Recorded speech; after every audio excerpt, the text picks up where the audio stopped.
Assalamu alaikum. Dear Imam Omar, I hope this finds you well. So you remember the position I was trying to get last year?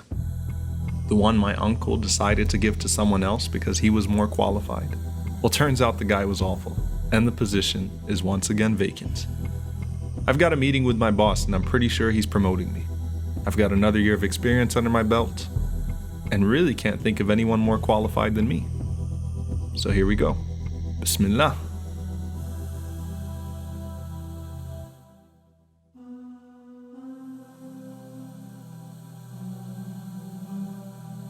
Apparently, my boss didn't think so.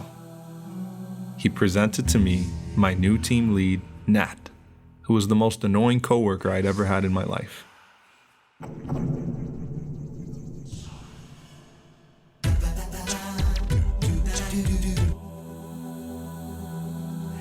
It's one thing to have someone not appreciate you, but to have them disregard all of your hard work and effort is another.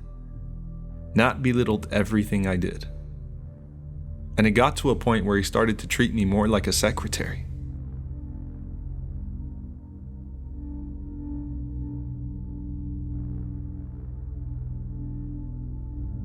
And apparently, I even stunk at that.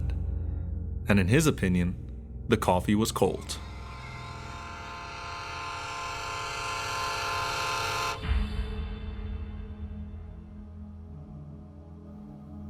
I thought you said it was cold. I actually heated it up anyway and let it go.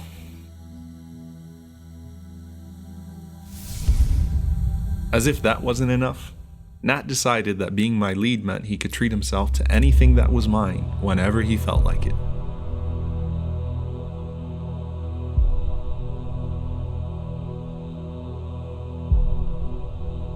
So I blew up on him and let him know not to touch my stuff, and thought I'd give him a taste of his own medicine by disrespecting his belongings.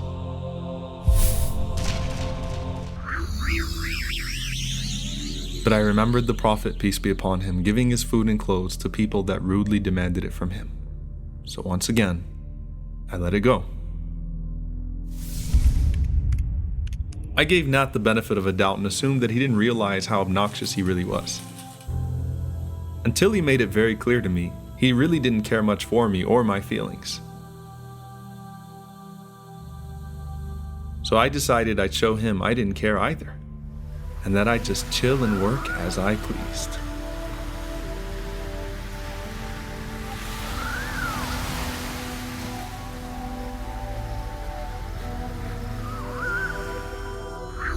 But then I let it go, remembering how the Prophet, peace be upon him, dealt with those who tried to provoke him.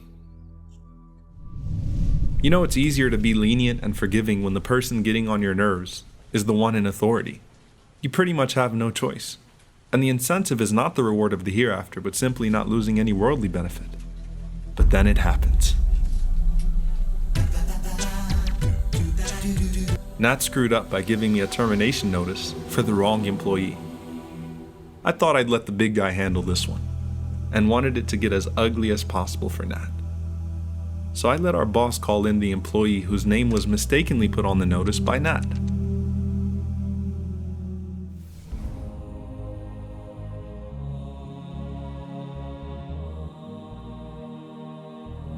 So Eric walks in having no idea why he was called, probably thinking he was getting a bonus.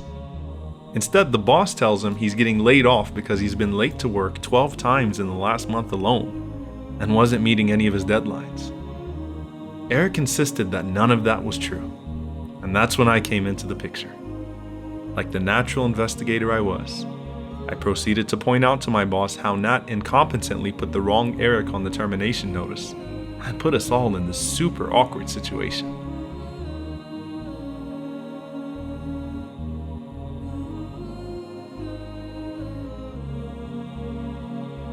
And that, my friend, was the beginning of the end of Nat. Or it could have been. But I remembered how the Prophet, peace be upon him, acted when his enemies were at his mercy. And if the Prophet, peace be upon him, could forgive the people that tried to kill him, surely I could forgive Nat.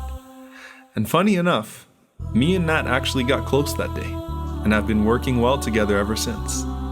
It's amazing how an act of kindness can really win someone's heart over. And that to me was a greater victory.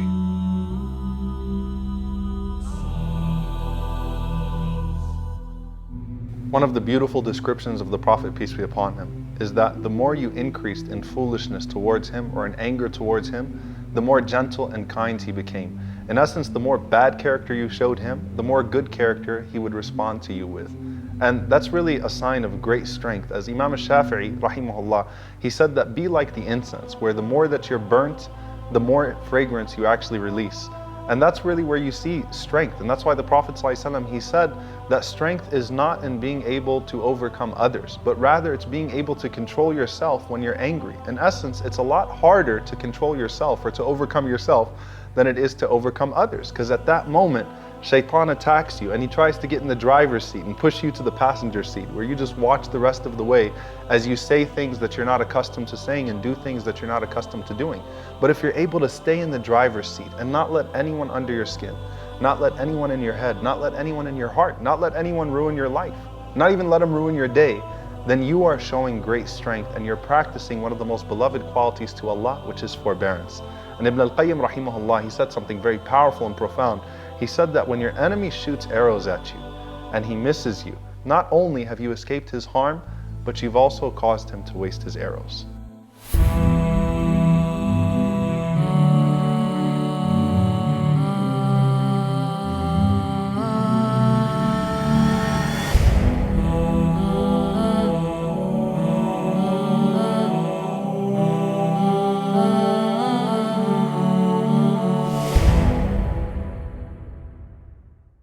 Assalamu alaikum.